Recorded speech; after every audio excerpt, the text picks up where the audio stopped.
Morning friends आज का topic है शुड एंड शुड हैव। तो सबसे पहले हम शुड और शुड हैव में डिफरेंस देखेंगे कि क्या होता है। The words should and should have are modal verb. सबसे पहले तो आप ये समझो कि ये दोनों मॉडल वर्ब हैं, should and should have. Modal verbs use to express advice, expectations और ऑब्लिगेशंस। ये तीन चीज़ों को एक्सप्रेस करने के लिए क्या चीज़, एडवाइस यानी सलाह, एक्सपेक्टेशन यानी कोई उम्मीद, और ऑब्लिगेशन का मतलब होता है कोई कर्तव्य या जिम्मेदारी। But they are use in different context depending on the time frame and situation. But ये दोनों ही चीज़ें अलग अलग तरीके से यूज़ करती हैं। ये समझने के लिए हम शुड और शुड हैव का यूज़ देखेंगे। तो सबसे पहले हम शुड का यूज़ देखेंगे। शुड का यूज़ के लिए शुड का मतलब होता है चाहिए। शुड का मतलब होता है हिंदी में चाहिए, ठीक है।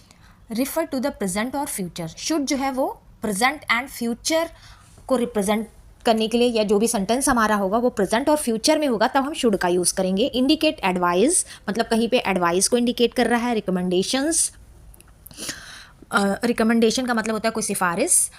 एक्सपेक्टेशंस और ऑब्लिगेशन, एक्सपेक्टेशन का मतलब होता है उम्मीद और ऑब्लिगेशन का मतलब होता है कर्तव्य या जिम्मेदारी। इन चीज़ के लिए शुड का यूज़ होता है। और शुड का यूज़ अगर सेंटेंस प्रेजेंट और फ्यूचर में है तब यूज़ करेंगे। जैसे हम पहले एडवाइस का एक एग्जांपल ले लेते हैं। कहीं एडवाइस दी, you should eat more vegetables to stay healthy. आपको ज़्यादा सब्जियां खाना चाहिए स्वस्थ रहने के लिए। यहाँ पे एक एडवाइस दी गई, तो हमने यहाँ पर शुड का यूज़ किया सेंटेंस में। दूसरा है expectation, the train should arrive at 10 AM, मतलब ये एक उम्मीद है कि ट्रेन जो है वो 10 बजे पहुँच जाएगी।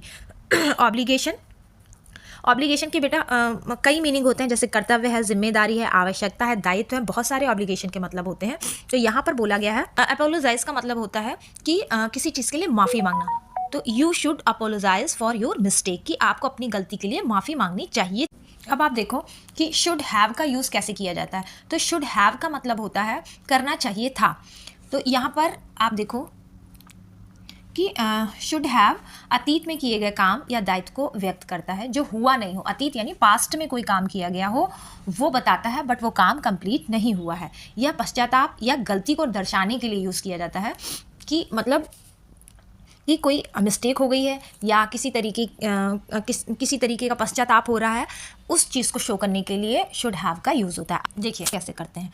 तो सबसे पहले बताया गया है कि refers to the past, past के लिए यूज़ किया गया है। Indicates that something was advisable और expected but did not happen. अभी यही चीज़ मैंने आपको पहले ये बताई थी कि शुड हैव जो है वो पास्ट के लिए यूज़ होता है, और जो भी काम हम प्रेजेंट कर रहे हैं वो काम हुआ नहीं है, केवल एक एक्सपेक्टेशन की गई है कि ये काम हो रहा है, बट वो काम कंप्लीट नहीं हुआ है। और critic of the past action. अब एग्जाम्पल्स हम लोग देखते हैं। सबसे पहले advice not followed, you should have studies harder for the exam. It means हुआ कि वो फेल हो गया है। ये बात पास्ट की है कि वो फेल हो गया है, और उसको हम एडवाइस कर रहे थे कि आप पढ़ो पढ़ो पढ़ो। इसीलिए यहाँ पर सेंटेंस में you should have studied harder for the exam, आपको एग्जाम के लिए ज़्यादा मेहनत की ज़रूरत थी, आपको एग्जाम में ज़्यादा मेहनत करनी चाहिए थी। Expectation not met, the packet should have arrive yesterday but it did not. कोई पैकेट है वो कल पहुँचना चाहिए था लेकिन वो नहीं पहुँचा है। रिग्रेट यानी कि कोई किसी तरीके की गिल्ट होना या खेद होना। I should have called her earlier, मुझे उसे पहले ही फ़ोन करना चाहिए था। तो उसको एक रिग्रेट हो रहा है, एक मतलब अंदर से गिल्ट वाली चीज़ें हो रही हैं। तो शुड हैव का मतलब होता है कि कोई भी चीज़ पास्ट में, पहली बात तो पास्ट के सेंटेंसेस में हम ये मॉडल वर्ब यूज़ करेंगे, प्लस वो काम कंप्लीट नहीं हुआ है उसके लिए हम शुड हैव का यूज़ करेंगे। तो आई होप आपको समझ में आया होगा। एक बार आप ये मतलब भी देख लो। शुड का मतलब होता है करना चाहिए था, जो कि प्रेजेंट और फ्यूचर के लिए यूज़ करते हैं। शुड हैव का मतलब होता है शुड का मतलब है करना चाहिए, शुड हैव का मतलब है करना चाहिए था।